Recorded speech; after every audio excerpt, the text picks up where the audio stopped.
Welcome back, all of Sports Ranters. Introducing our host, Nico, Drew, and Ben. First time viewers, don't miss out. Chat with us live here on the stream.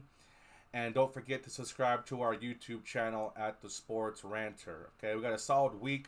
Just want to say real quick, congratulations to you guys. If you remember, we introduced last year for Andrew being 0-4, which means we started week 5. We just completed that, basically. So I just want to say congratulations to you guys for finishing our first year. Okay, but we want to be accountable. All right, right now, number one on our the Sports Ranters power rankings is the San Francisco 49ers, which I think we all can agree with. But I just want to ask you, Drew, what the freak happened? If you are number one in the rankings on everyone's list, and then you go and take a spanking from, no, it's not a spanking, it's a loss from, but one of the most underwhelming AFC teams in the league with a backup quarterback. So please let us know what you think and go ahead and pass it on to Nico when you're done. Yeah. I mean, it's one of those games where it's going to be gritty, right? I mean, the Browns have a fantastic defense. It's not like they don't have a good defense. You go in there, you feel like you're confident. Obviously you lose Debo in the first quarter. And then after that, Trent Williams goes down, which is your best left tackle, your arguably best left tackle of all time. And then you go and you lose Christian McCaffrey thereafter. All that said, you're still in the game and you're still able to win the game, even though Brock Purdy is absolutely playing terribly. Offensive line's playing rough. It's hard. Like if I'm Kyle Shanahan, it's frustrating, right? You're losing. It's a motion offense. 80% of your plays are motion offense. Debo's your motion guy. Christian McCaffrey, you can put him anywhere on the field and he's going to be thriving in that system. So when you lose a guy like Debo, it does so much to the playbook and the game plan because Debo does everything. He's in the backfield. He motions. All his little receiver screen plays, this, that, and the other they run with. It's out of the picture. And they try to do it with Ray McCloud, and it looked awful. And so they basically said, no more motion plays. And they tried to go with little 3-step drops and this, that, and the other, and just too much pressure in his face. And the game was just getting out of hand. It sucks. Jake Moody missed 2 field goals. He didn't just miss one like everybody thought he did. He missed 2. He missed the 50-yarder earlier in the game as well. So to have a rookie kicker miss 2 big-time kicks, it kind of sucks. It makes me question, why do we move on from Robbie Gould and why the hell do we pick a third-round pick kicker? But that's for a different topic. I still think the Niners are by far and away the best team in the league right now because without all that said, you're losing 3 of your stars and you're still a field goal kick away. Brock Purdy, say what you want about him. He still led the team down that final drive. It wasn't, he got gifted a defensive pass interference, sure, but he's making those throws to get us to that point where we're in field goal range. So I'm not going to say, Brock Purdy's a bum 1 week later after we just said that he's going to be a pretty good quarterback.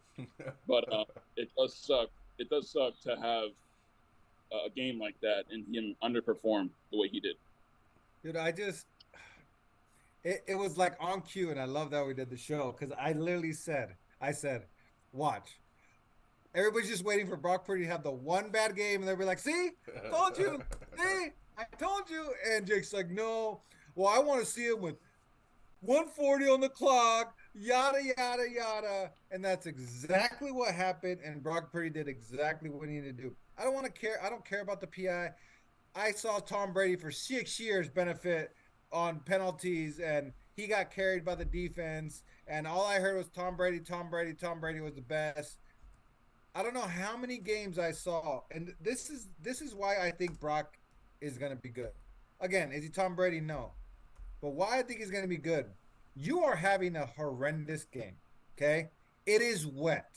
It is Cleveland. You're playing now that everybody has now anointed Cleveland. And if you look at the stats, they're the best defense stat-wise in the last 40 years, Ben. 40 years when they used to play defense. Statistically, through 6 weeks, Cleveland is the best defense in the last 40 years. Not the last 5, 10, no, 40, when they used to play real defense back then too. So that is amazing in itself. So the fact that it's wet, you lose your weapons, you're playing the number one defense in the league. And we saw Tom Brady do this time and time again, which is why he's got to keep doing it. He's got to keep doing it. But again, these are the types of signs I want to see from a young quarterback. In that, when you are having the worst day of your career, hey, 2 minutes left, drive us down. That's all that matters. That's all we talked about for Tom Brady for 10 years. Tom Brady didn't become the Tom Brady that we knew until halfway through his career. He was do nothing all game, and then when he needed a field goal, he drive you down and be clutch, right? The clutch gene. Tom Brady survived on that the first 5, 6, 7 years until he became the Tom Brady that we all know now. And that's a sign of a leader, of someone who's got poise, who's someone who can, deliver, you know, um, uh, command an offense, and that's what we saw. He didn't crumble. He didn't waver. He didn't. He was battling. Every quarterback we've seen, every quarterback go through that. Again, wet, rainy, and the number one ranked defense. Like, come on. Like, yes, he didn't have a great game, but hey, a minute 40 left. We need a field goal to win it. Go do it. He did it. Exactly what we want him to do. He didn't throw a pick, right? He didn't. He didn't. Like it's just he showed me even more in this game than all the other games. Like that, I wanted to see the young quarterback to give me more confidence that he's going to be good in this league, and he's not just some system guy that people say. Like, is he going to go to any team and make him great? No, those are the elite guys. No one said he's elite. You have to earn that. Tom Brady wasn't elite for the first 6 years of his career. Nobody thought that. Everybody knew Peyton Manning was elite. Nobody thought Tom Brady was elite, but Tom Brady earned it. That's where I think Brock Purdy is. Again, it's only 1 year. We got to see a lot more, half a year and this year, total about a year's worth of football now.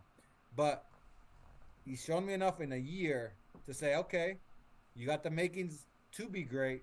Now keep doing it. Well, in his defense, he wasn't the only upset of the weekend. Obviously, on our power rankings as well is the Eagles. And obviously, they fell short to the Jets as well in a very similar score, a very similar type of game. So I'm not saying that this game was, because like you're right. We're going back to exactly what we said. You're right, Nick. I'm glad we did the show. I'm glad we discussed it. But I'm not saying, see, Brock Purdy ain't the real deal because he didn't do it. I'm asking Drew, are the Niners really the Niners? After all this, but we did say that Purdy would be challenged. I would say that was the challenge, not having some of his top dogs, and obviously going up against the bad conditions and a tough defense. It was there, and he came up just a little bit short. So I guess we just don't know quite yet if he didn't even come up short. It was Jake Moody who came up short. 41-yard fucking chip shot, bro. What do you want him to do? Like, I would say this to be harsh, Andrew, and I kind of agree with Andrew, but just to play the other side, to be the harsh, is I would say, I get all the conditions. You lost McCaffrey, you lost Debo, this, but if you're the number one ranked team and you're playing against PJ Walker, we should win that game. Thank you. I mean? That's the only downside I would say, because you're playing PJ Walker. Like you find another way to win, a scoop and score, a pick. I know, I get it. We put a lot on the defense already, but still, like that's the only indefensible thing, is that you were playing against PJ Walker. Do I think the loss is a big deal? No, I do not. But to just play that flip side, you got to find a way to win that game. And yeah, Jake Moody missed 2 field goals. Happens. Well, like I said, I'm more concerned about that than anything else right now with 49ers is the kicker. But we can move on to the next topic. Hey, he's on my fantasy team. I'm not worried. He'll be fine. Andrew. He'll be just fine. I'm getting a little nervous on that guy, dude. He's missing too much shit right now. Okay, anyways. Well, let's stay along the same thing with the rankings. There's another team creep in after this week. I'm gonna have to say I'm down $25 on a bet. I took the opportunity to bet the Panthers versus the Lions, right, Drew? I ate that shit up too, thinking that this is the week. It's a trap game. This is the week that the Panthers finally come through and trap of all teams, the Lions, right? And so this is something that's been bugging me. I want to go back to what we were talking about. I was saying at the beginning of the year that Jared Goff and the Lions is trash, right? Obviously, respectively, Amon St. Brown is a great fantasy guy, but other than that, I didn't see David Montgomery being as well as he's done when he's in and healthy. So now they're saying that the Lions is the number one contender. So for against the Niners. So what do you think, Nick? Are the Lions, the Detroit Lions, finally a respected team in the NFL? I gotta say yes, and I think that we've always talked about it, and this is where I would have underestimated. Again, I don't follow every single team. I don't follow every single signing. I don't have a research guy for me, but where they're winning the games is in the trenches, and that's what survives. That when it gets cold, when the winter comes, when it comes to start be bully time, playoff time, who wins in the trenches? We talk about it all the time, which is why the Niners are always there, right? They always beat you up in the trenches. Well, guess what? Arguably, Detroit has the best offense and defensive line. Maybe not defensive line as pass rush like we like to think, but they haven't given up a 100-yard rusher yet. Okay, they're overall like their pass rush and stopping the run because there's some Dallas is great at pass rush, right? But they can't stop the run. Like there's a lot of good D lines out there that we consider great, but the Lions D line is overall statistically right up there, and their O line is arguably one of the best in the league. They're keeping Jared Goff clean, and we know with Jared Goff, as long as he doesn't got pressure, dude, the guy can sling it. He's already proven that. He's not a scrub like we all thought he was. He's proven to be a well above, average quarterback, and he's got weapons. So yeah, I don't know what there isn't to like about this team. Last year, what was it, Drew? Their defense. It was shootouts all day long, so nobody trusted them because of their defense. Well, you can't say that now. So now what are you going to say? They're still putting up the same amount of points, and now their defense is legit. Aiden Hutchinson is a beast coming to his own as well now as one of those top edge rushers, and I like him, dude. And they have the easiest schedule remaining. Honestly, I saw this on shows today that I was able to listen to and stuff, but yeah, now that the Niners and Eagles lost, dude, they have an easier path to that number one seed. So I would not sleep on the Lions at all. Drew, you're fighting for that number one seed. What do you think? I'm going to say this. It's kind of a bold statement, but I'm going to say that not only the Lions up there, I'm going to say the NFC is starting to take over the AFC as far as dominant powerhouses. I mean, you look at the top 5 teams in the league right now, it's arguably 3 of those teams are the Lions, Eagles, and Niners. And I mean, everybody was obviously hyping up the Bengals, and they've fallen off. They're starting to get back. Don't get me wrong. I still think they're going to be there at the end of the year. But it's becoming more and more that the NFC is more of the complete team.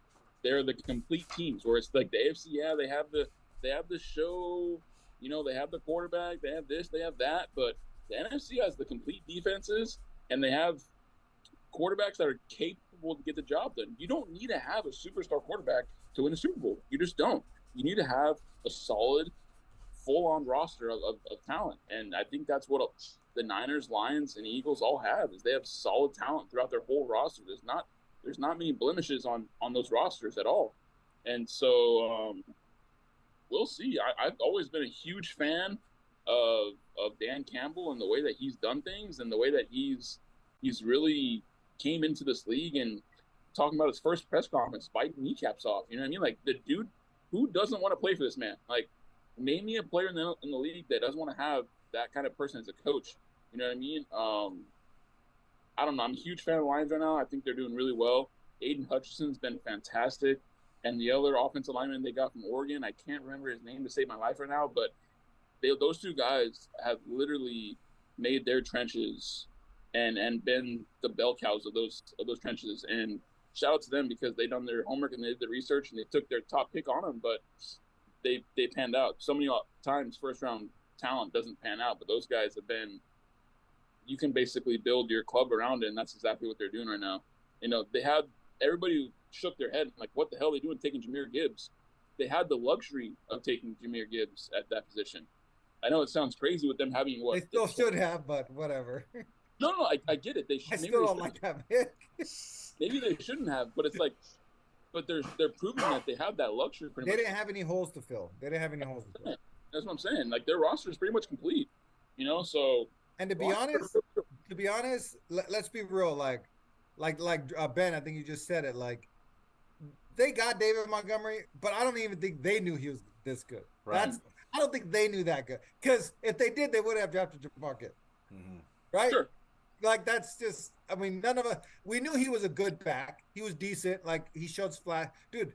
But now, again, behind an offensive line that's much better than the Bears.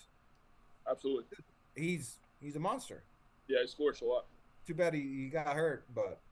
Well, speaking of that, we're going to have to go ahead and turn the page due to time, okay? But David Montgomery is someone that we have to address in this week's waiver flavor. Drew's waiver flavor, okay? It is Tuesday. It is the night before the waiver opens. I can tell you right now, in Jake's league right now, Drew, I am panic mode like I've ever been. Trying to find a way to salvage something on the waiver wires with the fab. Okay, but obviously a lot has happened with Anthony Richardson being my man crush quarterback for all my leagues. Justin Jefferson, the number one pick in everyone's league.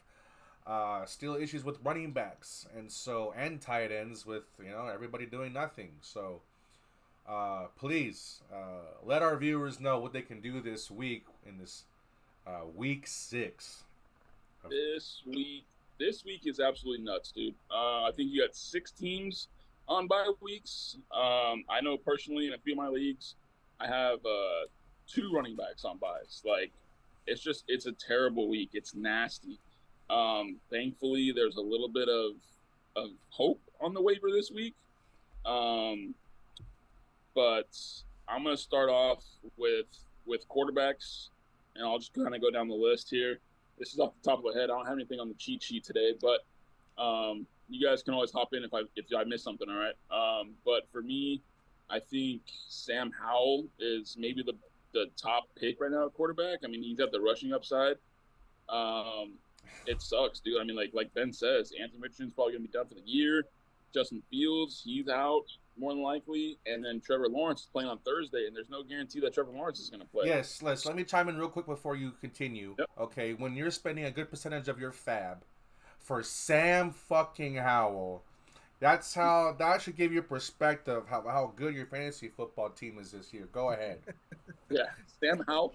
There's another name I'll throw out there, and he's starting to get better and better each week now that Cooper Kupp is back, and it's Matthew Stafford. I'm sorry, Matthew Stafford is the quarterback I want to go for if it's available. I know he's still available in a decent amount of leagues right now, but with Cooper Kupp coming back and Puka Nacua, he's always going to be somebody who can potentially get you some yardage, and he can definitely get you some touchdowns. He's not going to give you the rushing upside that a lot of these other guys can give you, but if Matthew Stafford can throw for 250 and 3, you're not going to be upset.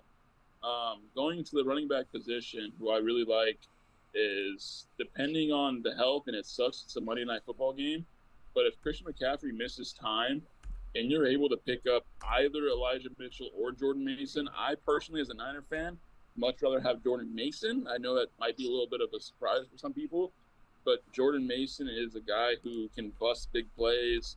Elijah Mitchell's always banged up. He's always hurt. Jordan Mason can house it. He can take a lot of carries. I know Kyle Shanahan talks up Elijah Mitchell, but I think Jordan Mason's the red zone back that you're going to want.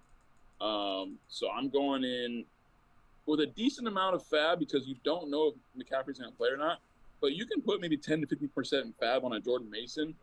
And I think if Elijah Mitchell's there, which he's probably not, but if he's there, you can always go Elijah Mitchell if it's like a must start week. Another guy is the Rams running back. I cannot think of his name. Anybody got his name? Carry on. Zach Evans? I know it's Evans. Last name's Evans. He's going to be the lead guy coming in now with Kyron Williams going to be out the ankle. So Evans is somebody who you can obviously play and you can pick up. I mean, he's gonna. I mean, Kyron Williams might miss 2 or 3 weeks if it's a ankle sprain. So why are you shaking your head, Nick? Because I have him. Yeah, dude. I was just gonna say he's That's my by far. guy. That's my guy. I I was just told gonna you. say every year there's that waiver wire pick of the year, right? And so far, Kyron I'm gonna have to Williams, say Kyron Williams is by far the waiver wire pick of the year. He wasn't really drafted, and I'm feeling it now too because I got him and David Montgomery in the same league, and Christian McCaffrey. I got all three of these fucking running backs in the same league. Like, so what the hell am I gonna do? You know? So what? But another person they might have dropped. Just keep an eye on it. Is Jalen Warren? Maybe somebody dropped him because Pittsburgh was on a bye last week. He's coming back. He's going to be. I mean, he's somebody who can get you points. Latavius Murray, obviously, we talked about it last week. Jake mentioned it, but Latavius Murray now with Damian Harris having that neck injury, it just gives Latavius Murray that much more of a role.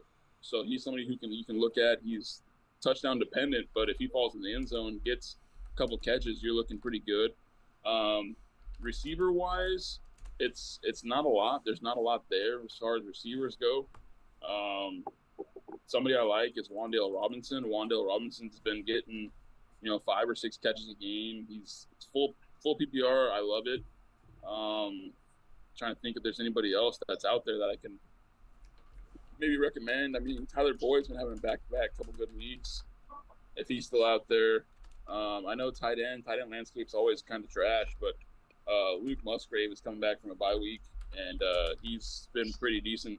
And your boy from the Raiders, Nick, is what's his name? Michael Mayer. Michael Mayer. He's actually looking pretty decent as far as somebody you can maybe just stash, and with all the bye weeks, maybe a plug and play. I hope it's not a blip, but just to give the Raider insight on that, they scripted 3 plays for him on the opening drive. So now they say, I mean, I've looked at interviews and stuff, and he's getting more comfortable with that offense. Obviously, with Jacoby and Devontae doing their thing, he's the one getting the one-on-one matchup. So he had 6 targets, 75 yards. I feel like in the red zone, we struggle in the red zone right now. I think we don't utilize our tight ends. Those are all the mismatches in the red zone. I think we're going to start seeing that. I hope it's a trend and not just a blip. But the fact that they scripted 3 plays on the opening drive, because those are all scripted. It's not making adjustments or nothing to how the defense plays. Those are scripted plays for him. I hope that's something, to come for the Raiders, because obviously our offense has been struggling, and we need that diversity because we need to keep defenses on our toes. Right now it's like, where's Devontae, where's Jacoby, and who cares about anybody else? Right. So hopefully it's a trend. And he'd be a good pickup to, especially with tight ends so thin. He's worth the risk. Pick him up, and if he ends up being a Raider tight end, which we've seen them be successful, especially with the outside weapons, like you just got a gold mine and a tight end you picked up in week 6. Even if he averages 9 points a game, you're set. Like tight end's so bad. I agree, and for those of us that are in there, down in the lumps like I myself, that's what I'm doing every week. It seems with this team, I'm streaming for every position. I gotta stream every position every week, and it's just it's embarrassing. I'm gonna lie. I'm gonna rant about this real quick. I got a freaking podcast called the SportsRanter. I'm in the last fucking place. And all I can say is that it's one of my most competitive leagues. Okay, and mind you, the viewer here, I gotta say thank you for both Diego and Seth for showing up and chiming in and commenting. But Seth, okay, is in first place. Okay, he inherits the damn team with Nick Chubb. Somehow gets thrown forward. He's in first fucking place. Okay, but excuse me. I know I'm getting anxious, but Nick, I got Diego here saying that he wants to make some money this week. Okay, with some picks. Okay, so I was wondering if you can lead that in to us today.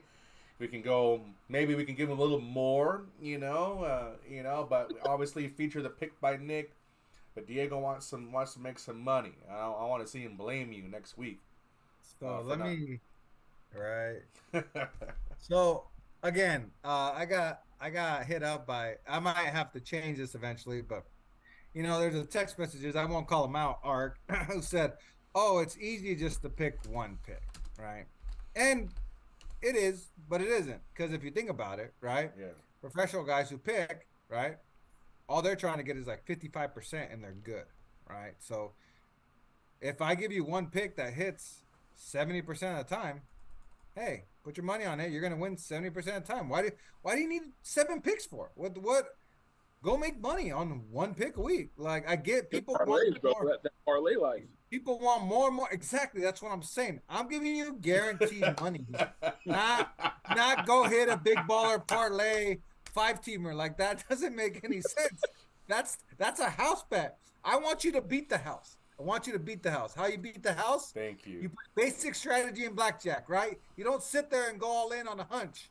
You play basic strategy and you take the advantage back to you. So, leading into that, um, I do like a couple picks this week. It's a tough week actually, to be honest. Um, There's 6 teams on buys, man. That makes it a I lot know. harder. So I barely thanks you to my boy Max Crosby, allowed me to cover. That game shouldn't have come close at all. But of course, like every other Raider game, we like to make it very close and take years off my life.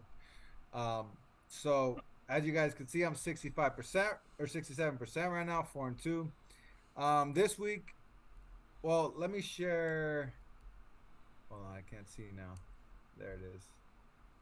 So a couple games to run down that I did not pick because I'm gonna reveal. Um, The reveal. I like the Raiders again. I didn't want to pick them 2 times in a row, but I know Jimmy G might be out. But if Justin Fields don't play, well, the Raiders are rolling. I just don't see how the Bears will be able to move the ball in our defense. Our defense has been playing great. Defense travels, so I'm not worried about playing in Chicago. I am nervous about our offense, but it is only 3 points, so I would take the Raiders if you want to make that bet. I also like the Rams here at home. I know the Steelers are coming off a bye, I, and I don't I like. hate betting against the Steelers, but the Steelers can't put up points. The Steelers cannot put up points. So the Rams, as we know, Stafford. You just mentioned them, Stafford, Puka, Cooper Cup, all that stuff. Hey, just give me 3 points. You're at home. They're basically calling it a pick'em game because the Rams are at home. Just win the game. You're good. Like I mean, it's an evenly matched game. Uh, I like the Rams. Other than that, there's not much. I would I I would like go that. Man. I would go with the Chargers.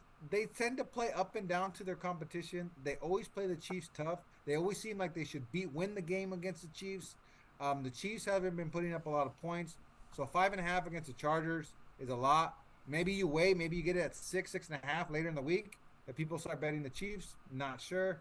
Um, I don't know, Drew. Any thoughts before I make my pick? See if you kind of go in line with me. You have some I time this disagree. week.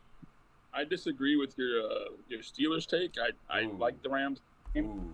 Um, I'll do a close game because I know a lot of people. If you're not betting Vegas, you're just betting friends, right?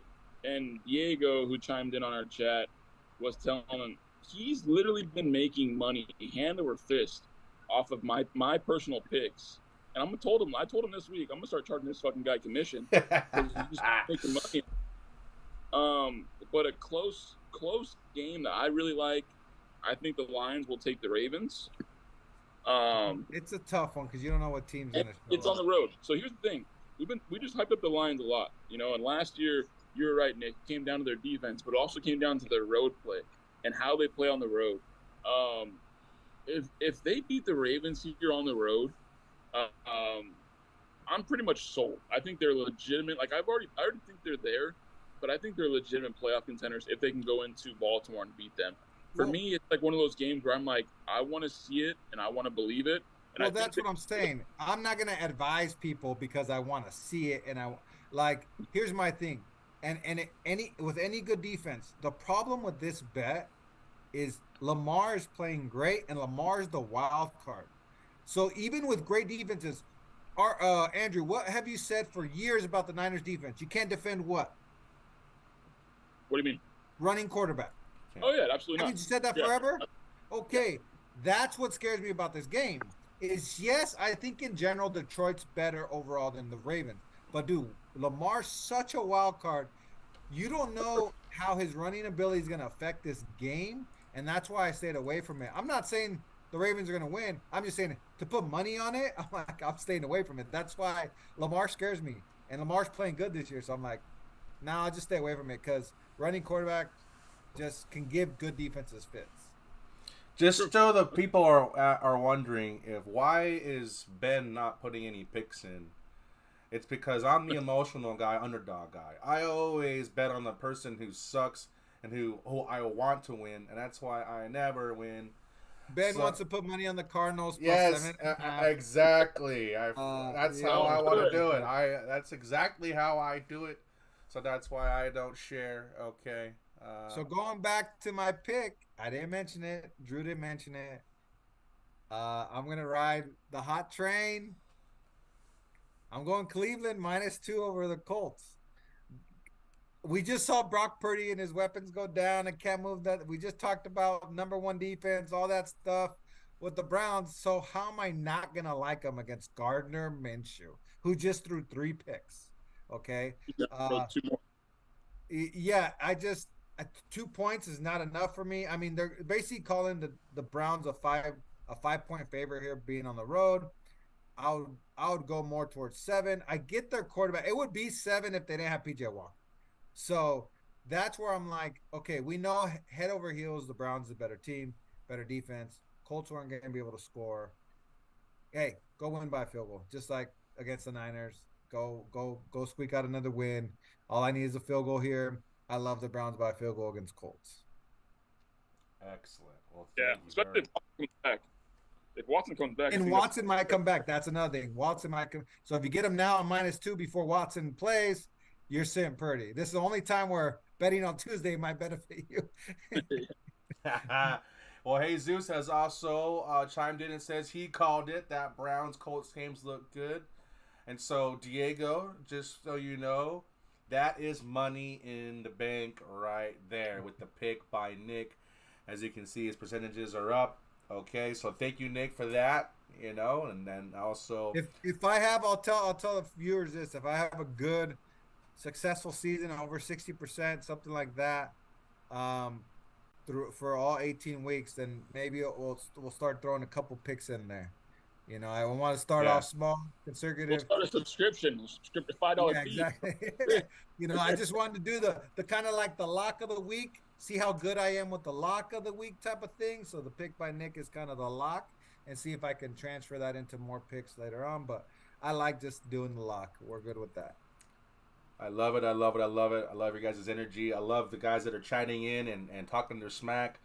Like I said, there's a lot of guys missing, right? The twins are missing. The Strack and Sealy. There's people that we are constantly talking that are missing from our live chat. It's okay. We are slowly going to be growing. We're slowly going to get. I know they itch. They talk smack about the podcast, but they all want to be invited and be a part of it. They all are a bunch of sports ranters too, and so. Anyways, I don't know if there's anything else. We do have a little bit more time left, okay, you guys. But is there anything else that's itching? We've covered the Drew's waiver flavor. We got the pick by Nick. We got some more who's the real deal and some power rankings. But maybe that's what we should do. Is the power rankings shook it up now? Is it? Whoa. Is there anything else you guys want to talk about before we let it go? We can put that down. Real quick, I'll make it quick. I just want your guys' opinion on the Chargers again. Oh, I have to bring it up. We're okay. based out of San Diego for our viewers, all our million viewers out there. We're based out of San Diego, and so we have a lot of Charger involvement, a lot of Charger friends, a lot of Charger, ex-Charger fans who are Chargers. And I just want to bring it up because I brought it up a couple weeks ago, and I think pretty much everybody laughed at me, but I feel like there's just something missing with Herbert. I don't know what it is. Uh, they he has all the talent in the world. I'm not saying any of that. I would love to have him on my team. I would give up 4 first-round picks for him. I'm not saying any of that. But just because he's in that uniform, and we know how the Chargers are like cursed, just misses like every throw that he needs to make to win these big games. This is like 6 years in a row. Herbert, what? It's his 4th year now, 4th, 5th year now. Every year, they're the most talented team. They're everybody's Super Bowl pick. They're supposed to take over the AFC West eventually. And dude, they start off 2-4 every year, 2-3, 0-2. Oh, like I just when is it like, Oh hey, my this is God. what he is like? What? And here's the problem. And here's what nobody's talking about. This year was the Chargers' year. You guys know why everybody was saying that? Go ahead. They have to pay Herbert next year. Mm. He's on his rookie contract this year. The contract is not, he signed the deal, but they're not paying him this year. This is the last year of that. Next year, they're not going to be able to have all these players. Like, they have to pay him next year. So, Good chance, this is Michael. the year. So, I don't know. Last night, he missed Keenan Allen wide open twice. Like, I just don't know. Like, that was a game that was right there. They fumble. The Cowboys did everything to lose that game. Did everything to lose that game.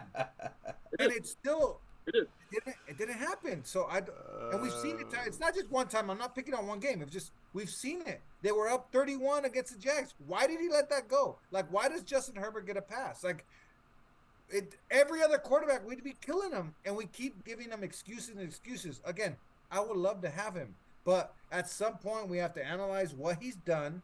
He hasn't won a playoff game yet. Like, and they keep putting him, he's the top 5 in the league. Like, okay, we're so hard on everybody else. Why is it not the same talk? They want to put it on Brandon Staley and all this other crap. At some point, we got to look at Justin Herbert too. I'll hop in real quick because I know Ben has more of a hearted feel for this because he's emotionally attached to them. For me, I've been saying this all along. Like, I think Justin Herbert's a great quarterback. Don't get me wrong, but the dude's never won a playoff game. He's never won the division. He's never like what? Yeah, he has numbers. Sure, he has numbers, but it's like you're not. I don't know how to explain it. You're not in that elite level yet. I'm sorry. Is he a great quarterback? Yes. Is he elite? Like top 5? I can't say that he is. Like, those guys have been through the trenches. Those guys have won playoff games. Some of them won Super Bowls. It's like I just don't feel that he's that guy. Like, is he a good quarterback? Is he a franchise quarterback? Absolutely. But can he be the face of the NFL in a couple years down the road? I don't think so. Like, the Chargers got to do still a lot to prove that they're a legitimate team, and them for going to the AFC West, and it's the only person that they have. There's their competition really is the Chiefs, and that's it. I mean, the Broncos are a dog shit train, and the Raiders are the Raiders. Like, they're close, but they're not. Hey, there we're yet. second. We're second place, buddy. They're not there yet. They're not there yet. Yeah, we're not that good.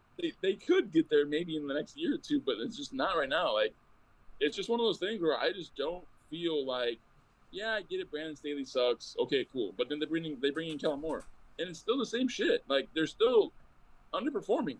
Like, yeah, you had Austin Eckler out for a couple weeks. Yeah, Mike Williams has been out. But guess what, dude?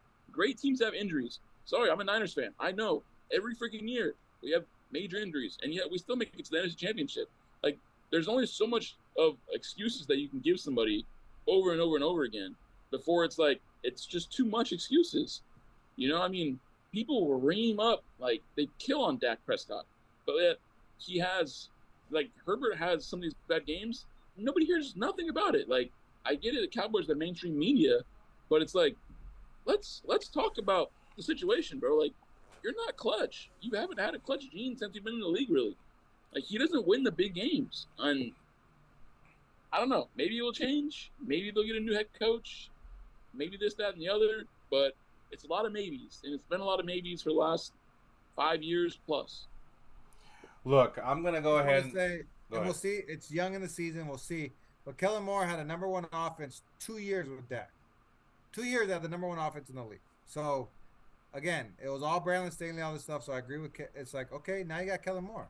So you can't score more than 17 points against a former team who he had a defense, who he watched that defense for 6 straight years, and all you scored 17. And again, and I put it on Herbert because there was throws there. There was throws to be made, and he missed them.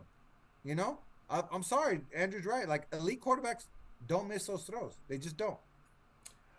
I'm going to go ahead and save my epic Charger rant for when Jake and Papa are back and present, because I can go all off with the back office and the history and all this. And so, but I want to stay true to the show, what we've been talking about. Andrew, just to share with you, as a former San Diego Charger fan, there's no other, and I love you, man. I love you, you know. There's no other team I hate more in the league than the San Francisco 49ers because of the 1994 fucking Super Bowl, okay? Shut your ass. I'm still hanging on, okay? But now we're talking about Brock Purdy being the real deal and obviously Justin Herbert being cursed by the Chargers. I think it's, I understand he signed this contract, but if somehow I feel if Herbert's on a different team, he's going to do a lot better. For instance, right now, would he be better in a San Francisco 49er jersey other than Brock Purdy? Who would you take? There's no question about it. I'd much rather take Justin Herbert. I'm not. Why? Here's the thing. I'm not saying when we talked about last week, when we talked about Purdy being like a good quarterback, it was simply the fact of him being a good quarterback. Like, Jake took it out of context when he was talking about Tom Brady and Peyton Manning. And, like, we're not comparing Brock Purdy to these fucking elites. I'm saying that Brock Purdy is like a borderline top 10 quarterback. That's my point. I'm not saying that he's a top 5. I'm not saying that he's an all-time great. I'm saying is Brock Purdy the real deal for San Francisco? Yes, he is. Justin Herbert has already shown so much that he is a very elite quarterback. It takes time. Right now, we're just evaluating the traits. That's what we meant by real deal. He has the traits. Tom Brady was a system quarterback for 6 years. But because he had that clutch gene, the traits, would make the throws, had the big plays, won playoff games, all that stuff, eventually he turned into Tom Brady. That's all we're saying is he's a good quarterback and has the traits to become one. Again, it's a longevity thing to be elite. You're not going to be elite in 1 year. Just like Andrew's saying, it's been 4 years now. We were anointing Justin Herbert after 2 games. He was elite. And now we've seen 4 years, and guess what? It's the same. The stats are there, but where are the wins? Why aren't you carrying this most talented team ever for the last 4 years farther along in the playoffs? Like, he's had 5,000-yard throwing, seasons, this, that, and it. Herbert's a great quarterback. There's no question about it. So has Kirk Cousins. So has, I agree 100%. Like, these guys, but they get reamed so much. Like Herbert doesn't get that talk. Herbert doesn't get that discussion as far as Kirk Cousins. Like, Kirk Cousins has a bad game on primetime, it's talked about for the whole week. Like, Herbert, I agree with Nick a lot on this. Herbert gets these passes all the time, maybe because Chargers have no fucking fans, and so it makes sense to talk about it. You know what I mean? Yeah. But it's wild to me that, you can put up all the stats you want, but if you're not winning the games, it's a different story. And going back to the Brock Purdy thing, it was never about him being a future Hall of Fame quarterback. It was never about that. It's about, is he good enough to be on the Niners for a long time and to be a top 10 quarterback at some point? And I think he will be. I think he can be that. But at the end of the day, it's Niners quarterback is an easier job than most quarterback jobs in the NFL. There's no question. But real quick, Ben, I'll make it short. I just want to say, Ben, we can do the if ands. Dude, everybody's we only can judge on their environment, okay? And I always bring up Tom Brady because he's that example. Is Tom Brady if he doesn't get drafted by the Patriots and doesn't play under Bill Belichick and doesn't get that time to grow, doesn't play with those defenses, right? We don't know that. We don't know, truly. Later in his career, we're like, yeah, Tom Brady can go anywhere. But his first 5 years, if he would have bounced around or had all these different coordinators or all this other stuff, maybe he, just flakes out like, oh, we've seen all these other quarterbacks. So I can't judge you with the what ifs. I'm going to judge you with what you have. What are you doing for your team?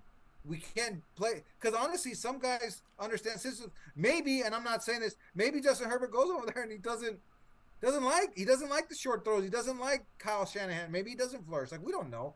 Now, that's just hypothetical, but again, I'm going to judge you with, hey, this is who you play for. And here's my thing. If their team has stunk forever, okay, take some time to turn it around. But hey, Joe Burrow turned it around pretty quick, right? How long have the Bengals been good? Joe Burrow turned it around real quick, right? And again, I've had to, and I only bring it up because I've had to hear every offseason that the Chargers have the most talented team in the league. So I'm going to judge you based off that. So if you're an elite quarterback with the most talented team in the league, you should be doing more. That's all I got to say. And just to kind of reverb, Drew, I wasn't trying to get you riled up about Brock Purdy. I'm simply saying if Justin Herbert goes to the Niners right now, I would say he would win those games. There is a curse, and that's all I'm kind of saying. As like I said, as watching the Chargers for as long as I had, He's got to take that jersey off. Yeah, I feel sorry when I see people wear Derwin James and Joey Bosa jerseys and Herbert jerseys. I just feel sorry for him. I'm like, man, they're not going to be Chargers for much longer, I tell you that much, and so, but hey guys, with that said, I want to say thank you guys for joining us. Thank you for the viewers for commenting and joining us, asking your questions. Thank you to our hosts, Nico and Drew. We're going to be here every week, every Tuesday live at 6 p.m. Okay, until next time, peace be the journey. Peace. One love. Good seeing you guys again. Take care.